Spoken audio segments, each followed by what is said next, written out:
문제가 다 사라지지 않기를 바라는 이상한 기도, 문제가 다 사라지지 않기를 바라는 이상한 기도라는 제목으로 하나님 말씀 증거하도록 하겠습니다. 59편과 60편은 다 상황이 위기 상황입니다. 근데 반전이 일어났다, 역전이 일어났다 하는 내용입니다. 59편은 도망자입니다. 추격당하는 도망자. 근데 하나님이 보호해 주셨다는 거고, 또 하나는 사면초가의 포위당한 상황입니다. 도망도 힘들지만 포위도 힘들죠. 포위. 그때 하나님께서 절체절명의 위기 가운데서 건져 주셨다, 그런 얘기입니다. 핵심은 겸손이에요.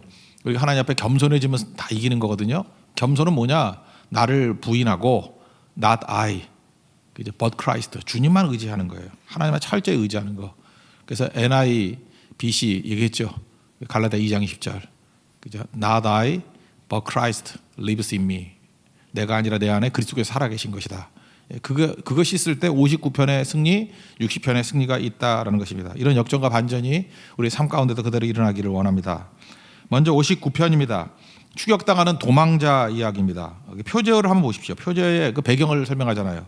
사울이 사람을 보내어 다윗을 죽이려고 그 집을 지킨 때에 그랬죠. 사무엘상 19장 상황입니다. 사울이 창을 던져가지고 다윗을 죽이려고 그랬죠. 근데 다윗은 순진했어요. 저거 순간의 발작이다 생각해가지고 집으로 도망을 치거든요.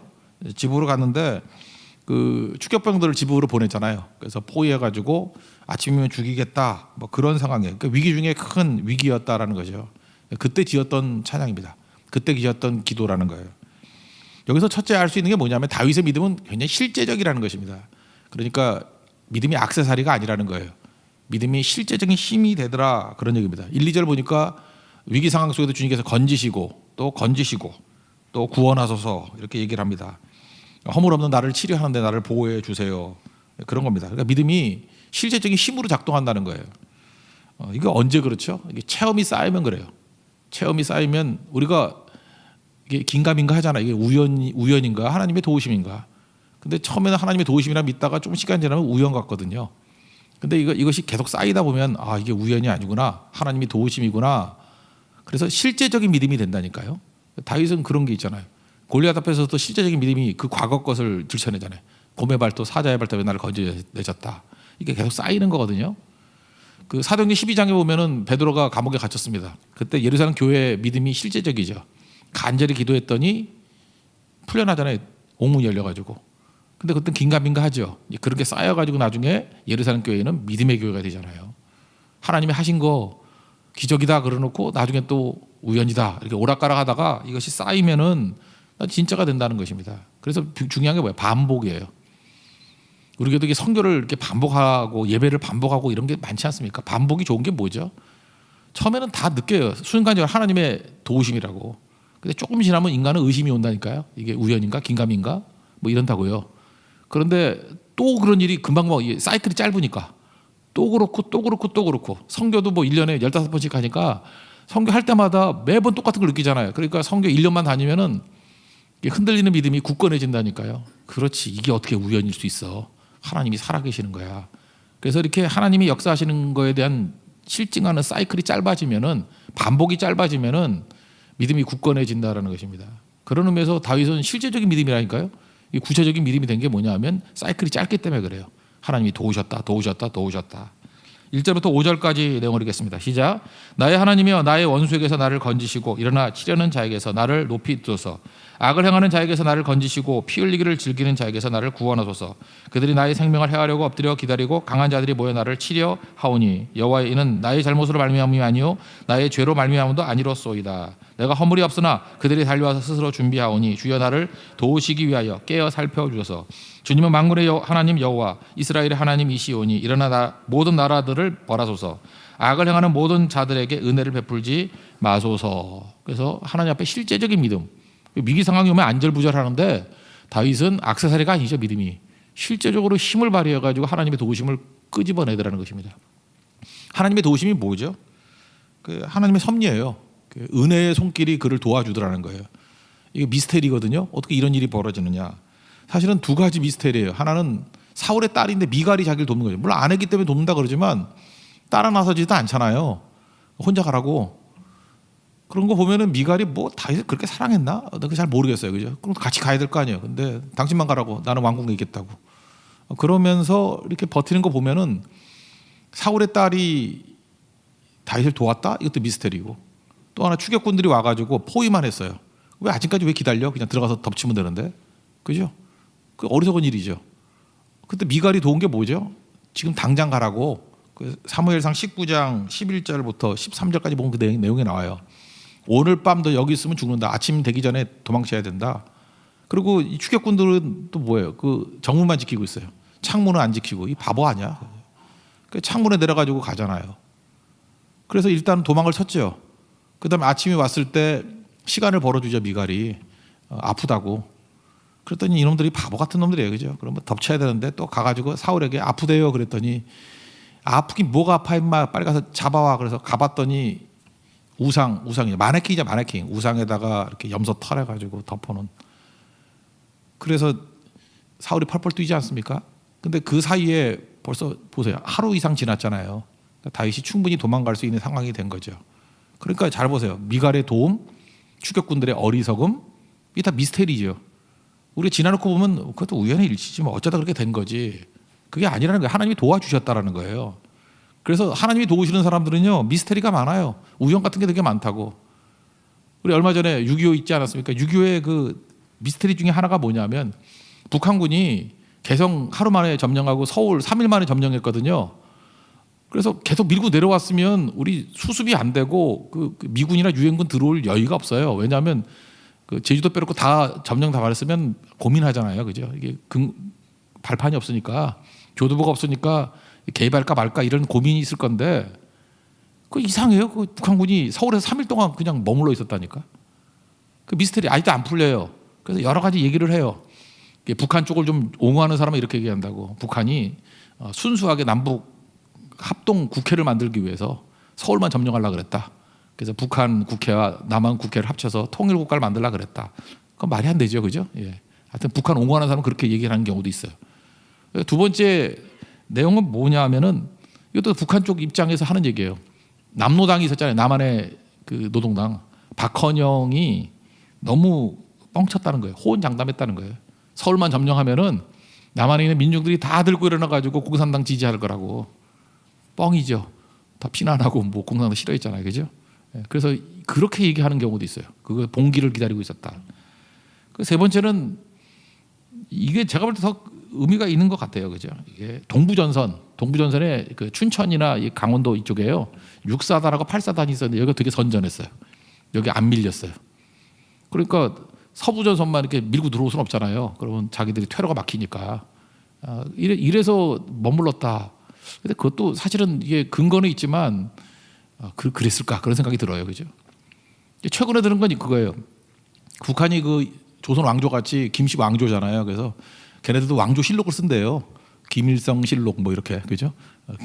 김정일인가요? 일실록 뭐 이렇게 실록을 쓰는 그 사람이 또 탈북을 했어. 그 사람이 그래서 사초라 그래서 그 기본 자료들을 많이 갖고 있대요. 근데 3일 동안 머물렀던 이후 그 사람이 고백하긴 그래요. 소련군이 무기 안 줘서 그랬다고. 그러니까 소련이 왜 그랬냐면 소련의 궁극적인 의구심은 두 가지였어요. 목표는 동유럽이에요. 동유럽을 차지하는 게 중요한 거고 이게 뭐 한국 정도는 이게 뭐 관심도 없었대요. 근데 문제는 뭐냐면 중국이 센 나라잖아요. 중국이 혹시 미국하고 손잡으면 어떡하나. 그래서 중국과 미국을 갈라놓기 위해서 중공군 개입을 하게 만든 거예요. 그래서 전투 벌였으니까 미국하고 중국하고는 그 닉슨의 뭐 핑퐁 외교하기 전까지 원수였잖아요, 그죠? 그래서 그쪽은 됐다. 그래놓고 동부 쪽을 다 잡았다. 제가 볼 때 이게 제일 근거 있는 얘기 같기도 해요. 그래서 우린 그러잖아요. 뭐 유엔군 파병할 때 소련이 거부권하면은 못 가는데 뭐 지가겠다 그러는데 그게 뭐 하나님이 뭐 교통을 막아서 지가겠다는 옛날에 목사님한테 그런 설교 많이 들었는데 그럴 리가 있나, 그죠? 외교관이 뭐 그 정도 생각 안 했겠나? 그러니까 본국에서 훈령을 했다는 거예요. 가서 거부권 행사하지 말고 그냥 그 정도 선에서 끝내게 하라. 근데 지금 지나놓고 보니까 이것도 한참 지나놓고 보니까 이런 분석이 나온 거지. 뭐 제가 어렸을 때 들어봐도 이거 미스테리였어요. 이거 모른다. 근데 지금 끝나고 나니까 느끼는 게 뭐예요? 하나님이 섭리죠. 만약 그거 아니었으면은 뭐 한 일주일 내로 부산까지 다 밀렸다는데요. 낙동강 전선에서 막을 기회도 없었다고. 그러니까 이런 걸 뭐로 이해해야 됩니까? 하나님의 도우심의 손길. 그러니까 어떻게 될지 모른다는 거죠. 그러니까 여기서 도와주신 거죠. 여러분 애굽에 10가지 재앙이 있지 않습니까? 10가지 재앙도 애굽 사람들이 어떻게 보면 우연일 수 있잖아요. 강계 입하서 도구 한 깜장. 이거 다 우연이라고 그랬잖아요. 강이 변한 거 뭐. 그 술사들도 했잖아요, 그거. 그냥 개구리 나오는 거 뭐 많이 나올 수. 메뚜기 뭐 이런 거 지금도 오잖아요, 중국에도. 그러니까 다 우연이다. 근데 하나님께서 우연일 수 없는 걸 하나 말해준 게 그래서 10번째 6월절 그 장자 죽이는 게 중요한 거예요. 골라 죽인 거 아니에요. 그냥 남자들이 뭐 한 3분의 1쯤 죽었다 그러면은 랜덤으로 죽은 건데 각 집에 장자만 죽였죠. 장남만 골라 죽였잖아요. 골라서 장남 골라 죽이고 다 죽었는데 보니까 장남만 다 죽었어. 이게 우연일 수 있어요? 애굽 전체인데 하나님이 하신 거죠. 그래서 고난 가운데서도 하나님께서 이렇게 고난 중에 우리를 쭉 이끌어가는 이유 중에 하나가 뭐냐면 여전히 하나님이 일하시는 걸 보기 때문에 우리 고난 중에 전도가 더 잘 되는 거예요. 우리가 잘 나간다 그럴 땐 오히려 기고만장해가지고 복음 증거에 장애가 될 때도 많이 있고, 그런데 우리가 고난 중에 철저히 하나님을 의지하면요 엄청 약할 때거든요. 엄청 위기 상황이거든요. 그때가 사실 우리 인생의 전성기일 수 있다니까요. 놀라운 일들이 이루어지게 된다는 것입니다. 하나님 앞에서 요즘 그 얘기를 하고 있어요. 그죠? 하나님이 도와주시다. 미스테리다. 6절부터 그래서 하나님은 나의 요새라 그러잖아요. 6절부터 10절까지 읽겠습니다. 시작. 그들이 점으로 돌아와서 개처럼 울며 성으로 두루 다니고 그들의 입으로는 악을 토하며 그들의 입술에는 칼이 있어 이르기를 누가 들으리요 하나이다. 여호와여 주께서 그들을 비웃으시며 모든 나라들을 조롱하시리이다.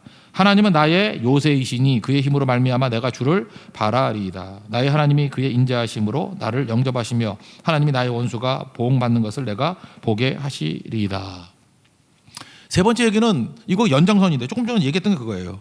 이런 걸 알기 때문에 내가 약하지만 이게 10번째 재앙을 통해서 내가 고난 중에 있는 걸 통해서 하나님 살아계심을 애굽에 있는 바로도 알게 되고 불신자들 다 알게 되잖아요. 이런 컨셉이 있었던 것 같아요, 다윗에게도. 그래서 다윗이 좀 특이한 기도를 해요. 11절인데 그들 다 죽이지 말래. 우리 같으면 진멸해 주세요 그럴 거 아니에요. 근데 우리 식으로 하면 뭐예요? 문제를 다 해결해 주지 마세요. 왜? 그래야 하나님 백성들이 하나님 잊지 않죠. 다 죽이지 말래요. 왜냐하면 나의 백성이 잊을까 하나이다. 그죠? 하나님 백성들이 하나님 잊어버릴까 봐. 11절 한번 읽겠습니다. 시작. 그들을 죽이지 마옵소서. 나의 백성이 잊을까 하나이다. 우리 방패 되신 주여 주의 능력으로 그들을 흩으시고 낮추소서. 그리고 뭐예요? 약간의 문제 있는 것들은 괜찮습니다 이거죠. 그러니까 다윗의 관점은 뭐예요? 하나님 내가 편안하고 내가 안전하는 게 문제가 아니라 하나님의 이름이 드높여지고 하나님 살아계심이 증거되게 해주시고 요즘식이라면 전도되고 선교되게 해주세요. 내 평안함이 아니에요. 하나님의 일들이 이루어지게 해서 주의 나라가 이루게 해주세요. 그런 거죠. 이 비슷한 예가 뭐 같은 맥락이겠네요. 중국의 가정교회 그 사역자들이 고난을 많이 당한답니다. 꽤 된 얘기다. 한 10년 정도 되는데 이 사람들이 뭐 어떤 일인지 모르겠어요. 그 가정교회 지도자가 이제 미국에 가서 이렇게 간증을 하게 된 거예요. 망명을 한 건지 아니면 잠시 여행을 한 건지 잘 모르겠어요. 그 배경을 잘 모르겠는데 하여튼 고난 당하고 있을 때 가정교회 지도자가 미국 교회에서 간증을 한 거예요. 그래서 얼마나 그 중국 교회가 은근히 핍박당하는지, 은근히 아니 뭐 옛날에 감옥에 집어넣는데 요즘은 감옥에 안 넣는데요. 감옥보다 더 무서운 게 엄청 벌금을 때린대요. 가난한 사람에게 벌금 한 1년치 월급 정도 벌금을 때리면 그 굶어 죽으라는 얘기가 똑같대요. 그래서 감옥이 더 편하대요. 가난한 사람들한테는 몸으로 때우는 게. 근데 감옥 안 들어가 벌금 때리면 이제 무섭대요. 이게 굶어 죽게 되는 거니까. 그래서 감옥으로 어떤 때는 벌금으로. 그러니까 가장 약점을 가지고 공격을 한다는 거예요.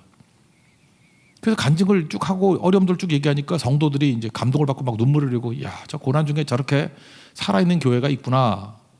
그래서 이제 끝나고 난 다음에 중보기도를 해준다고, 그죠? 이제 중국 교회를 해서 중보기도를 해준다고. 우리가 중보기도 하겠습니다. 기도 제목을 말씀해 주세요. 뭘 기도했겠어요?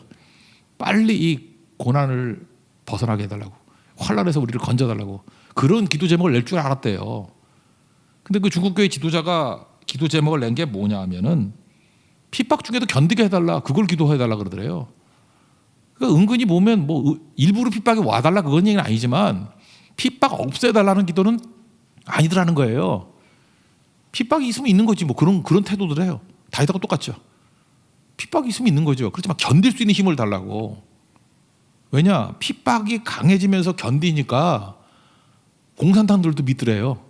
왜냐하면 여기 보세요. 장자가 죽는 걸 통해서 배운 게 뭐예요? 하나님 살아계신다고 듣는 거죠. 엄청난 핍박 속에서도 그들이 이렇게 다윗같이 승리하는 모습들을 보니까 핍박하는 사람, 불신자들이 섬찟섬찟하는 거예요. 하나님 살아계시는가 봐. 이거 문제가 있네. 이거 교회를 핍박하니까 뭐 죽기도 하고 뭐 넘어지기도 하고 깨지기도 하는 뭐 이런 것들이 막 보이는 거예요. 그죠? 그냥 랜덤으로 죽으면은 우연이라 그럴지 모르지만 장난만 죽네. 그 뭐예요? 이건 우연일 수 없어. 하나님이 살아계시네. 그 다음에 그 미국 교회에서 그런 얘기를 하더라고요. 지금 전 세계적으로 복음 증가하는 게 제일 힘든 데가 무슬림 지역 아닙니까? 하나님께서 지금 무슬림 지역에 이렇게 그 회교 지역에 들어가서 전도할 수 있는 나라는 중국밖에 없대요. 왜냐하면 핍박을 견딘 성도들이기 때문에.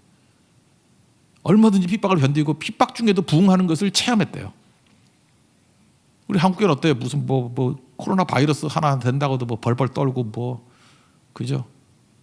그러지 않아요? 뭐 오합지졸들 아니에요? 오합지졸들. 근데 이런 핍박을 견딘 사람들이 가야만 또 성공했죠. 우리가 지금 전도도 안 되고 선도도 안 되는 이유가 뭐냐면 지금 다 가짜들이기 때문에 그래요. 이게 가짜지기 뭐 믿음이야 이게. 아무것도 아닌 것 같고 굴복하고 넘어지고 맨날 깨지고 징징대고. 그래서 목회하면서도 참 회의를 많이 느껴요. 저부터도 이게 뭐 하는 거냐 이거 뭐 코나 닦아주고 있나. 십자가에 군사들 만들려고 그러는데 이건 아니지 않냐. 그러니까 더한 핍박이 와서 이길 수 있는 게 진짜 아니겠어요? 그러니까 다윗이 뭐라고 기도해요? 저들을 죽이지 말래요. 나의 백성이 잊을까 합니다. 그러니까 무슨 얘기예요? 내가 겸손함을 가지고 주를 의지하기만 하면 100% 승리한다 그 얘기 아니에요? 그래서 59편 이게 위대한 시편입니다. 자기 안위를 구하지 않아요. 핍박이 중요한 게 아니라는 거. 고난이 중요한 게 아니라 그걸 통해서 하나님이 더 크신 일을 하신다. 하나님만 믿고 의지할 수 있는 종 되기를 원합니다. 고난 중에도 주의 이름이 높여지기를 원합니다. 이런 믿음 갖는 하나님의 거룩한 종 되기를 축원합니다. 60편 넘어가면요. 이제 사면초가의 위기예요. 여기도 표제어가 중요한데 이게 원래 표제어는 승리한 거거든요. 뭐 에돔을 소금 골짜기에서 뭐 12,000명 죽일 때 그거 아니에요? 요압이. 거기 표제어 한번 보세요. 뒷부분에. 다윗이 아람 나하라임과 아람 소바와 싸우는 중에 요압이 돌아와 에돔을 소금 골짜기에서 쳐서 12,000명을 죽인 때 그러면 이게 뭐 승리의 함성이 나와야 되는 것 같은데 한번 읽어봐요. 이걸 보면 내용이 큰 승리 분위기가 아니고요. 위기 중에 무지 어려워하는 분위기라고. 그래서 의아해요. 이거 이상하다. 표제하고 내용이 안 맞네. 이런 거라고. 1절부터 5절까지 한번 읽겠습니다. 시작. 하나님이여 주께서 우리를 버려 흩으셨고 분노하셨사오나 지금은 우리를 회복시키소서. 주께서 땅을 진동시키사 갈라지게 하셨사오니 그 틈을 기우소서. 땅이 흔들림이니이다. 주께서 주의 백성에게 어려움을 보이시고 비틀거리게 하는 포도주를 우리에게 마시게 하셨나이다. 주를 경외하는 자에게 깃발을 주시고 진리를 위하여 달게 하셨나이다. 주께서 사랑하신 자를 건지시기 위하여 주의 오른손으로 구원하시고 응답하소서. 이 내용 보면 이게 지금 뭐 징징대는 거 아니에요? 지금 살려달라고. 그죠? 이게 포위돼서 큰일 납니다. 이 배경은 어떤 거냐면은 2년 동안 북쪽에 있는 북쪽이 세거든요. 아람 그러니까 지금 시리아 아람과 암몬이 연합해가지고 공격을 했어요. 그러니까 이때 만만치 않아요. 그 암몬의 그 나하스 그 뭐 있잖아요. 그죠? 뭐 볼기 뭐 잘라가지고 뭐 전쟁 벌이고 했던 그런 거 기억나시죠? 그러니까 북쪽이 셌다고 아람하고 암몬하고 막 공격을 하니까 그래서 이스라엘의 거의 모든 병력이 북쪽으로 가 있었다고요. 그런데 잠재적인 위협이 있어요. 서쪽으로는 블레셋이 있고 동쪽으로는 그 에돔이 있다고. 그죠? 모압이죠. 모압. 여기 여리고 쪽이니까 모압. 그러니까 동쪽에는 모압이 있고 잠재적인 적이에요. 전쟁을 얻었지만 그다음에 서쪽에는 블레셋이 있고. 그러니까 약간의 병력을 또 옆쪽을 지키려고 했어요. 남쪽은 사막이기 때문에 괜찮았다고. 근데 그때에 이 에서 족속인 에돔이 남쪽에서 치고 올라온 거라고.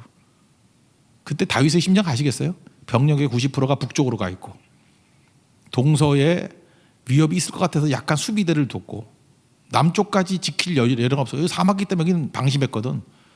근데 그때 에돔이 치고 들어오는 거예요. 완전 사면초가죠. 이때 위기라고 위기. 그때 이제 뭐 요압이 와가지고 12,000명 죽이고 이겼는가 봐요. 그죠? 최종적으로는 그때의 심정이라고. 그때 다윗이 느낀 게 뭐냐면 이거예요. 하나님 주신 약속이 있거든요. 이런 나라 다 준다고 약속을 하셨어요. 근데 약속과 현실이 너무 다른 거야. 약속이 뭡니까? 7절과 8절이 약속이에요. 시작. 길르앗이 내 것이요 므낫세도 내 것이며 에브라임은 내 머리의 투구요 유다는 나의 규이며 모압은 나의 목욕통이라 에돔에는 나의 신발을 던지리라 블레셋이 나로 말미암아 외치라 하셔도다. 이게 다 하나님께서 이긴다고 그랬다고요. 근데 갑자기 왜 이런 에돔이나 이런 나라가 더 세 보여요? 그러면서 다윗이 생각했던 게 뭐냐면 자기를 돌아보는 거예요. 아, 내가 하나님 의지하지 않고 우리 자신의 군사력과 힘을 너무 의지했구나. 그래서 회개의 기회를 삼는 거예요. 나를 돌아보면서. 그래서 주님이 나를 흩으셨고 나를 향해서 분노하셨고 어려움으로 뭐 비틀거리는 포도주 먹게 하셨고 그 자기를 돌아보는 거라고. 여러분도 마찬가지. 약속이 있는데 왜 내 현실하고 이렇게 달라요? 라고 투정만 부리지 말고 내가 하나님을 철저히 의지하는 겸손함이 사라졌다 그러면 그래서 흔드는 거라고요. 약속이 이루어지지 않는 거라고. 약속 붙들고 내가 약속을 받을 수 있는 깨끗한 그릇 되게 해 주십시오라고 하는 겸손함 가지고 주님 의지하는 게 필요하다고요. 그럼 나중에 그래서 이겼다 그런 얘기죠. 그래서 핵심이 뭐예요? 승리를 주시는 게 누구냐는 거예요. 누가 우리에게 승리를 주시냐는 누가의 핵심이 있죠. 9절부터 누가는 하나님이잖아요. 이제 하나님 의지합니다. 그러면 승리한 거예요. 9절부터 12절까지 읽겠습니다. 시작. 누가 나를 이끌어 견고한 성에 들이며 누가 나를 애곰에 인도할까? 하나님이여 주께서 우리를 버리지 아니하셨나이까? 하나님이여 주께서 우리 군대와 함께 나아가지 아니하시나이다. 우리를 도와 대적을 치게 하소서. 사람의 구원은 헛됨이니이다. 우리가 하나님을 의지하고 용감하게 행하리니 그는 우리의 대적을 밟으실 이심이로다. 여기서 느낄 수 있는 게 뭐예요? 내가 주님을 철저하게 의지하지 않았다 그 얘기죠. 그래서 다시 믿음이 회복된 거예요. 철저히 주님만 의지합니다. 그래서 이겼다는 거예요. 이긴 얘기는 써 있지 않아요. 그 표제로만 써 있어요. 뭐 요압이 모아가지고 많이 치면 죽여버렸다 그런 얘기죠. 그 NIBC 얘기했잖아요. 갈라디아 2장 20절. 우리 상호로도 좀 많이 썼으면 좋겠어요. Not I, 내가 아닙니다. But Christ lives in me. 그리스도가 내 안에 살아계십니다. 이거죠, 이거. 내가 아닙니다. 그리스도께서 내 안에 살아계십니다. 그거 믿고 의지하며 승리한다는 거예요. 여러분 그 십자가 지시고 난 다음에 제자들 다 도망쳤죠. 그리고 얼마나 쫄았는지 방 안에 구석에 처박혔잖아요. 부활이 되는데도 방에서 안 나가잖아요. 겁나가지고. 그러니까 십자가 졌을 때의 상황이 뭐예요? 낙심, 절망, 끝이다 그런 거예요. 아니었어요? 우리가 예수님 믿지만 그런 존재라고.